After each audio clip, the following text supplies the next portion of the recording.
प्रबंधन का शुरुआती भाग किया था। अब हम इससे आगे पढ़ेंगे फसल प्रबंधन के बारे में। मेरे बारे में थोड़ी सी इंट्रोडक्शन। मैं यादव कोचिंग सेंटर की अध्यापिका हूँ। आप मेरा एड्रेस, हमारे सेंटर का एड्रेस डिस्क्रिप्शन बॉक्स में देख सकते हैं और उस पर फ़ोन नंबर भी दिया हुआ है, आप कांटेक्ट कर सकते हैं। तो हम शुरू करते हैं। क्रिया नंबर 2, मूंग अथवा चने के बीज लेकर उन्हें अंकुरित कीजिए। अंकुरित होता है अगर आप उसको एक रात पानी में भिगो कर रखते हैं तो अगले दिन हम उसको टांग देते हैं किसी गीले कपड़े में, शाम तक उसमें छोटे छोटे अंकुर आ जाते हैं, उन्हें अंकुरित कहते हैं। इनमें से एक ही आकार वाले 3 नवोदित छांट दीजिए। नवोदित छांट लीजिए मतलब 3 एक ही आकार के। अब 3 गिलास अथवा ऐसे ही पात्र लीजिए और उन पर आप A, B एवं C निशान लगाइए। गिलास A में थोड़ी सी मिट्टी लेकर उसमें थोड़ी सी गोबर की खाद मिलाइए। गिलास B में समान मात्रा में मिट्टी लेकर उसमें थोड़ा सा यूरिया मिलाइए। गिलास C में थोड़ी सी मिट्टी ले लीजिए और कुछ भी नहीं मिलाना। इनमें हमने समान मात्रा में पानी डाल देना है और इनको सुरक्षित स्थान पर रख देना है। हमने इनमें क्या डाले? मिट्टी डाली, पानी डाला और वो बीज डाल दिए जो हमने अंकुरित कर रखे थे। 7 से 10 दिनों के बाद उनमें जो वृद्धि होगी हमने उसको नोट करना है। आप क्या महसूस करते हैं भी क्या हो सकता है इसमें? क्या तीनों गिलासों के पौधों में वृद्धि की गति एक समान है या किसी गिलास में वृद्धि की गति थोड़ी है या किस गिलास में वृद्धि की जो वृद्धि है पौधे की सबसे ज्यादा है या किसमें कम है? आप देखेंगे उर्वरक जो इसमें यूरिया डाला हुआ है उस गिलास में वृद्धि सबसे ज्यादा है। यूरिया उर्वरक ये एक रासायनिक पदार्थ है। ये इसमें विशेष पोषक तत्व डाले हुए हैं, ठीक है। जिसके कारण जो हमने इस गिलास में डाला था, जिसमें हमने यूरिया डाला था, उस गिलास का पौधा ज्यादा बड़ा होएगा। उर्वरक रासायनिक पदार्थ है जो विशेष पोषकों से समृद्ध होते हैं। वे खाद से कैसे भिन्न हैं?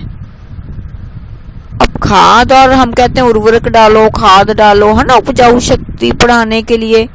तो अब इनमें क्या फर्क है? ये आपका बड़ा वाला दूसरा प्रश्न। पहला प्रश्न था हमारा खरीफ और रबी की फसलों वाला, उनमें अंतर। अब दूसरा प्रश्न है उर्वरक और खाद में क्या अंतर है? इसका सबसे पहला पॉइंट, उर्वरक रासायनिक पदार्थ है। खाद कैसा पदार्थ है? फिर खेतों में पाए जाने वाला, है ना, पर यह रासायनिक नहीं है। उर्वरक फैक्ट्रियों में उत्पन्न किया जाता है, खाद कहाँ पर? खेतों में। उर्वरक का उदाहरण urea, ammonium sulphate, super phosphate, potash, NPK, nitrogen, phosphorus, potassium. अब इनके उपयोगों से किसानों को गेहूं, धान तथा मक्का जैसी फसलों की अच्छी उपज प्राप्त होती है। परंतु अगर आप बहुत ही मात्रा में उर्वरक डाल दोगे तो क्या होएगा? मिट्टी की उर्वरता में कमी आएगी। मतलब मिट्टी की जो रासायनिक केमिस्ट्री है या जो मिट्टी का आप बनतर कह सकते हो वो बदल जाएगी और यह जल प्रदूषण का भी स्रोत बन जाएंगे। सो पहला पॉइंट, हमें बहुत अत्यधिक उर्वरक का इस्तेमाल क्यों नहीं करना चाहिए। सबसे पहला इसमें जो उत्तर आएगा वो ये होगा कि मिट्टी की उर्वरता में कमी आ जाएगी। दूसरा, जल प्रदूषण का भी कारण बन जाएगा। ठीक है ना। सो इसके स्थान पर आप जैविक खाद का प्रयोग कर सकते हैं। और दूसरा क्या कर सकते हैं, फसलों के बीच में खेत को कुछ समय के लिए बिना कुछ उगाए छोड़ सकते हैं। खाद के उपयोग से मिट्टी के गठन एवं जल अवशोषण क्षमता में भी वृद्धि होती है। मतलब भी अगर आप खाद डालेंगे तो उसमें क्या होएगा, उसमें जो मिट्टी है उसकी क्षमता, पानी को पकड़ कर रखने की जो क्षमता है वो ज़्यादा हो जाएगी और इससे मिट्टी में सभी पोषक तत्वों का प्रतिपूर्ति हो जाती है। मिट्टी में पोषकों की प्रतिपूर्ति का अन्य तरीका एक और है जिसे हम कहते हैं फसल चक्रण। इसमें क्या होता है बेटा, एक फसल के बाद खेत में दूसरे किस्म की फसल उगाई जा सकती है। एकांतर लगातार आप उगा सकते हैं। पहले उत्तर भारत में किसान फलीदार चारा एक ऋतु में उगाते थे और दूसरी ऋतु में गेहूं उगाते थे। सो फलीदार चारा क्या करता है, मिट्टी में नाइट्रोजन वापस पुनः उसका पूरण कर देता है और गेहूं उस नाइट्रोजन का इस्तेमाल कर लेती है। सो किसानों को इस पद्धति को अपनाने के लिए बहुत ज़्यादा प्रोत्साहित किया गया।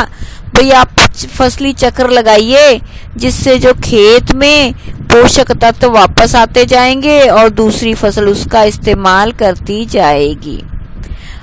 अब मैंने बताया आपको इसमें नाइट्रोजन का पुनः पूरण होता है, चक्रण हो जाता है। कैसे, एक बेटा बैक्टीरिया का नाम है जिसको बोलते हैं राइजोबियम बैक्टीरिया।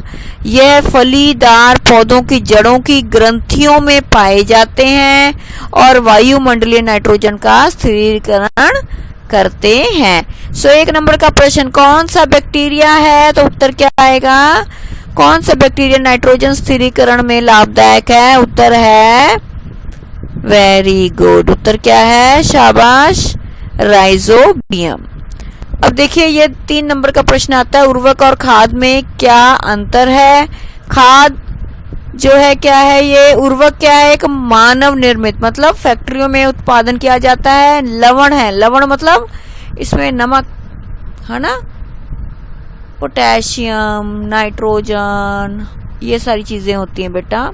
और खाद क्या होता है, प्राकृतिक होता है, गोबर से, पौधों के अवशेष से बनता है, मल से बनता है, इनको खाद बोलते हैं। उर्वरक से मिट्टी को ह्यूमस प्राप्त नहीं होता, मतलब जो हमारी मिट्टी है उसमें सिर्फ रासायनिक प्राप्त होंगे उसको, जबकि खाद से उसमें ह्यूमस बहुत ही प्रचुर मात्रा में मिलता है जो कि पौधों के लिए बहुत बहुत बहुत लाभदायक है और मिट्टी के लिए भी लाभदायक है। ज्यादा उर्वरक डालेंगे तो मिट्टी खराब हो सकती है, उसकी रासायनिक प्रवृत्ति बदल जाएगी, या तो मिट्टी बहुत ज्यादा अलमी हो जाएगी, है ना। पर खाद डालने से ऐसी कोई समस्या नहीं आती है। उर्वरक में पादप पोषक जैसे कि नाइट्रोजन, फास्फोरस, पोटेशियम बहुत प्रचुर मात्रा में पाए जाते हैं, जबकि खाद में पादप पोषक ये कम मात्रा में पाए जाते हैं। ये प्रश्न आपने याद करना है बेटा, बहुत जरूरी प्रश्न है। अब हम करेंगे खाद के लाभ जो हम पढ़कर आए हैं। जैविक खाद उर्वरक की अपेक्षा में अच्छा माना जाता है, ये पहले भी मैं आपको बता चुकी हूँ। सबसे पहला पॉइंटों में लिखना है आपने। मतलब एक लंबा पैराग्राफ नहीं बनाना, सिर्फ पहले पॉइंट लिखिए, मिट्टी की जल धारण क्षमता में वृद्धि होती है, मतलब मिट्टी ज्यादा जल को सोख सकती है। मिट्टी भुरभुरी एवं सरंध्र हो जाती है, यानी कि उसके कारण गैस विनय सरलता से होती है, मतलब हवा जो है बड़ी आसानी से अंदर और बाहर हाँ जी मिट्टी में जा सकती है। फिर जीवाणुओं की संख्या में वृद्धि होती है, क्योंकि मित्र होते हैं जो जीवाणु, सो खाद के कारण वो मरेंगे नहीं, जबकि उर्वरक के कारण वो मर सकते हैं। जैविक खाद से मिट्टी का गठन सुधर जाता है। मैंने इससे पहले आपको बताया था, अगर हम उर्वरक डालते हैं तो क्या हो जाता है, मिट्टी की अम्लता मतलब ज्यादा या तो एसिडिक हो जाएगा या एल्कलाइन हो जाएगी, पर यहाँ खाद डालने से ऐसा कुछ भी नहीं होगा। अब हम करेंगे सिंचाई। सबसे महत्वपूर्ण, आपने बीज डाल दिए, खाद डाल दिए, पानी नहीं डाला तो क्या फसल होएगी? बोलिए, नहीं होएगी ना। इसका मतलब हमें क्या करना है, खेतों को पानी डालना है। सो सिंचाई क्या है, खेतों में जल का हाँ जी खेतों में जल देना, पौधों को जल देना ही सिंचाई कहलाता है। ठीक है। सो पौधे की वृद्धि एवं परिवर्धन के लिए जल का विशेष महत्व है। पौधों की जड़ें द्वारा जल का अवशोषण होता है। आप छोटी क्लास में 7वीं क्लास में पढ़ चुके हैं, जल कहाँ से लेते हैं पौधे? जड़ों से। खनिज जड़ों से। फिर पत्तों से क्या करते हैं वो? भोजन। वेरी गुड, भोजन बनाते हैं। पार्ट 1 हाँ ठीक है। सो जल आवश्यक है, क्योंकि बीजों का अंकुरित होना, शीशक, ये बहुत ज्यादा जो है जल इस्तेमाल होता है। जल में घुले हुए पोषक का स्थानांतरण पौधों के प्रत्येक भाग में होता है। यह फसल की पाले एवं गर्म हवा से रक्षा करते हैं। स्वस्थ फसल वृद्धि के लिए मिट्टी की नमी को बनाए रखने के लिए खेत में लगातार नियमित रूप से जल देना आवश्यक है। निश्चित अंतराल पर खेत में जल देने को सिंचाई कहते हैं।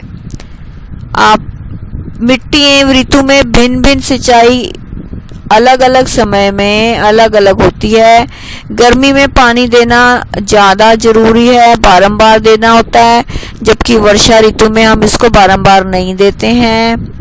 मिट्टी एवं अब बार बार क्यों देते हैं? क्योंकि मिट्टी हाँ जी मिट्टी में जो पानी है, जल है, वो पौधे जड़ों द्वारा ऊपर चला गया, पर पत्तियों में गया। पत्तियों में एक क्रिया होती है जिससे कि वो पानी उड़ जाता है। वो क्रिया क्या होती है? वेरी गुड, जल वाष्पन क्रिया। सो हाँ जी वर्षा मिट्टी एवं पत्तियों से जल वाष्पन की दर अधिक हो जाती है गर्मियों में, इसलिए बारंबार सिंचाई देना पड़ता है। सिंचाई के स्रोत कुएं, जलकूप, तालाब, झील, नदियां, बांध एवं नहर, ये सारे क्या हैं? जल के स्रोत हैं। सो ये सिंचाई के पारंपरिक तरीके पढ़ेंगे हम। सबसे पहले जैसे आपको पता है कि जब खेतों में सिंचाई करते हैं, पानी डालते हैं, तो हम क्या क्या यूज करेंगे? सबसे पहले कुआं, झील, नहरों में से जल निकालकर खेतों तक पहुंचाया जाता है। मवेशी अथवा मजदूर इन विधियों से इस्तेमाल किए जाते हैं। सो सस्ते हैं, परंतु यह कम दक्ष हैं। कम दक्ष मतलब ज्यादा कारगर नहीं है। सो विभिन्न पारंपरिक तरीके, मोट, जिसको आप घिरनी कहते हैं बेटा, देख सकते हैं चित्र 1.4 में, घिरनी, मोट, चेन पंप, ढेकली, रहट, ये सारे आप देख रहे हैं, चित्र हम दिखा रहे हैं। चित्र में चेन पंप देखिए, फिर ढेकली देखिएगा आप। फिर उसके बाद है जल को ऊपर खींचने के लिए सामान्य पंप का उपयोग किया जाता है। पंप चलाने के लिए डीजल, बायोगैस या इस प्रकार की ऊर्जाओं का उपयोग किया जाता है। सो ये विभिन्न प्रकार के सिंचाई के साधन है जो आमतौर पे किसान लोग खेतों में करते हैं। अब हम आधुनिक साधनों के बारे में बात करेंगे, क्योंकि जो पुराने साधन है उससे ज्यादा हमारा पानी क्या होता है, नष्ट होता है। सो आज की वैज्ञानिक तकनीक का इस्तेमाल करके किसानों को वैज्ञानिकों ने बताया कि आप अगर इन प्रकार से सिंचाई करोगे तो इसमें आपको मुख्यतः लाभ ही होगा। सबसे पहली तकनीक है छिड़काव तकनीक। इस विधि में क्या होता है कि अगर भूमि समतल नहीं है तो आप क्या कर सकते हैं, जल जो है वो सिंचाई छिड़काव विधि से कर सकते हैं। कम मात्रा जल उपलब्ध है, आप क्या करोगे, पाइपें बिछाएंगे, पाइपों के सिरों पर क्या हुआ, एक नोजल लगेगा जो कि घूमता रहेगा और यह पाइप निश्चित दूरी पर मुख्य पाइप से जोड़े जाते हैं। जब पंप की सहायता से जल मुख्य पाइप में भेजा जाता है तो वह घूमते हुए नोजल से बाहर निकलता है। इसका छिड़काव पौधों पर इस प्रकार होता है जैसे बारिश यानी वर्षा हो रही है। सो आप इसमें 2 पॉइंट लिखेंगे। सबसे पहला, जहां पर कम जल उपलब्ध है आप वहां इस्तेमाल कर सकते हैं। दूसरा, असमतल भूमि पर इसका इस्तेमाल किया जा सकता है। फिर है ड्रिप तंत्र, ड्रिप सिस्टम बहुत ही कारगर सिस्टम है आजकल के जमाने में। सो इसमें क्या होता है, इसको ड्रिप में क्या होता है कि जल बूंद बूंद करके, तुक्का प्रणाली भी कहते हैं, सीधे पौधों की जड़ों में गिरता है, यहाँ वहां नहीं होता। सो इसे ड्रिप तंत्र कहते हैं। फलदार पौधे बगीचे में सर्वोत्तम तरीका है यह, और इस विधि में जल बिल्कुल भी व्यर्थ नहीं जाता है। जहाँ पे जल की कमी है वहां पे तो ये एक वरदान ही है। आप देख सकते हैं कि ड्रिप इरिगेशन से पौधे जो है वो हरे भरे हो जाएंगे, पानी भी कम नष्ट होएगा। कैसे कम नष्ट होगा भाई, क्योंकि वाष्पीकरण ही नहीं होएगा। जब भूमि का मिट्टी से वाष्पीकरण नहीं हो रहा तो क्या होएगा, जल जो है वो बच जा रहा है। ठीक है, ये तो हो गया बेटा हमारा सिंचाई के बाद अब करेंगे खरपतवार से सुरक्षा। खरपतवार से मुझे लग रहा है अगर बोर नहीं हो रहे हैं तो मैं इसी वीडियो में ये थोड़ा सा टॉपिक ले लेती हूँ। खरपतवार से सुरक्षा कैसे करनी है, अब क्यों करनी है खरपतवारों से सुरक्षा। पहली बात तो खरपतवार होते क्या हैं, खेत में कई अन्य अवांछित बेकार जो जरूरत नहीं है ऐसे पौधे जो खुद ही अपने आप ही उग जाते हैं फसल के साथ, इन पौधों को खरपतवार कहते हैं। खरपतवार हटाने का क्या बोलते हैं, निराई। 1 नंबर का प्रश्न आता है, निराई किसे कहा जाता है। निराई क्यों आवश्यक है, क्योंकि खरपतवार जो है, खरपतवार जल, पोषक जगह और प्रकाश की स्पर्धा करते हैं। फसल को तो वृद्धि नहीं मिलती, फसल को तो बेचारों को मिल नहीं रहा पोषक, खरपतवार खा जाते हैं सारा, खुद बड़े हो जाते हैं।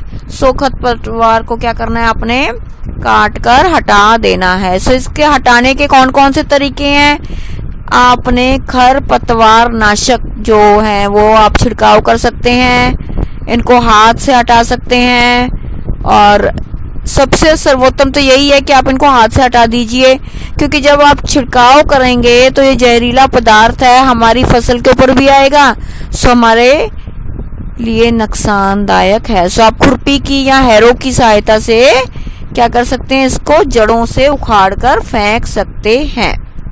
फिर इसके बाद आता है कटाई करना। फसल उगा ली, खरपतवार नाशी का आपने इस्तेमाल कर लिए, हमने इसके नाम याद करने हैं बेटा।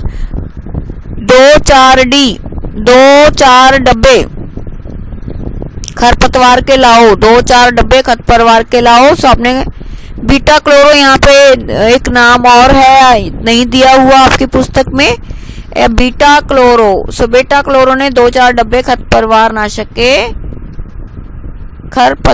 नाशक के इस्तेमाल किए। चलो अब हम फसल काट लेते हैं। कटाई, फसल की कटाई भी एक महत्वपूर्ण कारण है, ये बहुत ही महत्वपूर्ण कार्य है बेटा। फसल के एक जब पक जाती है तो उसके काटने को कटाई कहा जाता है। इसको हम दराती, हार्वेस्टर से भी काट सकते हैं, दराती की सहायता से काट सकते हैं, हार्वेस्टर की सहायता से काट सकते हैं। कटी हुई फसल में से बीजों या दानों को अलग करने को आप क्या बोलेंगे, थ्रेशिंग। इसको कौन करता है? कंबाइनर मशीन करती है। सो आपने क्या याद करना है? थ्रेशिंग किसे कहते हैं, ठीक है ना। हार्वेस्टर का क्या काम है, ठीक है।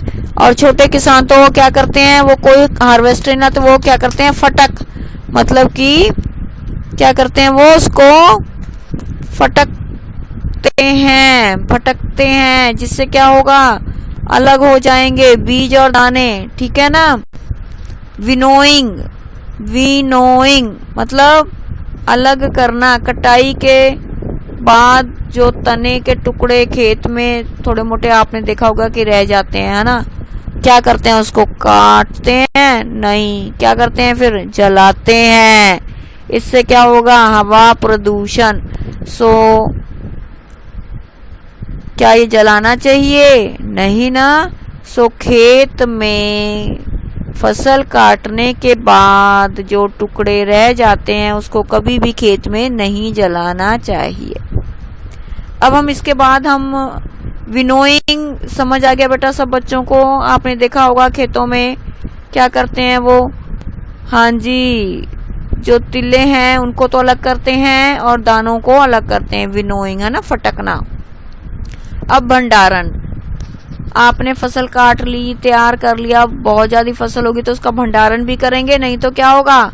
बारिश, मिट्टी, धूल, कीट पतंगे, चूहे, सूक्ष्म जीव खराब कर देंगे ना। तो उस फसल को क्या करेंगे आप? उस फसल का भंडारण करेंगे। सो ताजे फसल में नमी की मात्रा बहुत अधिक होती है ना। तो सबसे पहले भंडारण से पहले क्या करेंगे आप? इसको सुखाएंगे, सुखा के फिर आप इनका भंडारण करेंगे। सो किसान अपनी फसल उत्पाद का भंडारण जूट के बोरों में, धातु के बड़े पात्र में करते हैं। और बीजों का बड़े पैमाने पर बहुत ज्यादा जो भंडारण होगा कहाँ पे होगा? साइलो बोलते हैं, भंडार गृह में भंडारण किया जाता है, ठीक है। यह आप चित्र देख रहे हैं 1.10। फिर इसके बाद हम भंडारण में तापमान जो है भंडारण गृह का वो क्या होता है? वो कम होता है। अगर वो तापमान कम होएगा तो अब ही कीटनाशकों से, सूक्ष्म जीवों से क्या होगा? सुरक्षित रहेंगे, ठीक है ना। रासायनिक भी तरीके से आप इसको सुरक्षित रख सकते हैं। जंतुओं से भोजन, अब आप देखिए हमें कई भोजन पदार्थ जंतुओं से मिलता है। पौधों से तो पढ़ लिया हमने, जंतुओं से क्या मिलेगा? घी, अंडे, मछली, है ना, ये सब चीजें हैं। तो पालतू पशुओं को, पशु को पालना, उनके आवास का ध्यान रखना, भोजन का ध्यान रखना, इसको क्या बोलते हैं? पशुपालन। क्या बोलते हैं इसको? पशुपालन। सो 1 नंबर का प्रश्न आता है, मछली से हमें कौन सी विटामिन मिलती है? Vitamin D. Cod liver oil बोलते हैं उसको, क्या बोलते हैं? Cod liver oil. सो यहाँ हमारा ये पूरा लेसन, ये पूरा पार्ट जो है खत्म होता है। मैं अगले वीडियो में आपको इस पाठ के प्रश्न उत्तर भी दूंगी, सो देखना मत भूलिएगा। इसके अभ्यास के प्रश्न अपने आप हल करने की कोशिश कीजिएगा। तो मिलते हैं हम नेक्स्ट वीडियो में, तब तक अपना ख्याल रखिएगा, पौष्टिक भोजन कीजिए, अपने दिमाग का ख्याल रखिए। उनको पौष्टिक भोजन के साथ साथ क्या देंगे आप? अच्छी किताबें। दिमाग का भोजन क्या है? अच्छी किताबें। सेहत का भोजन क्या है? पौष्टिक आहार। शेयर कीजिए, सब्सक्राइब जरूर कीजिए, लाइक कीजिए, अपनी सेहत का ध्यान रखिए। बाय, धन्यवाद।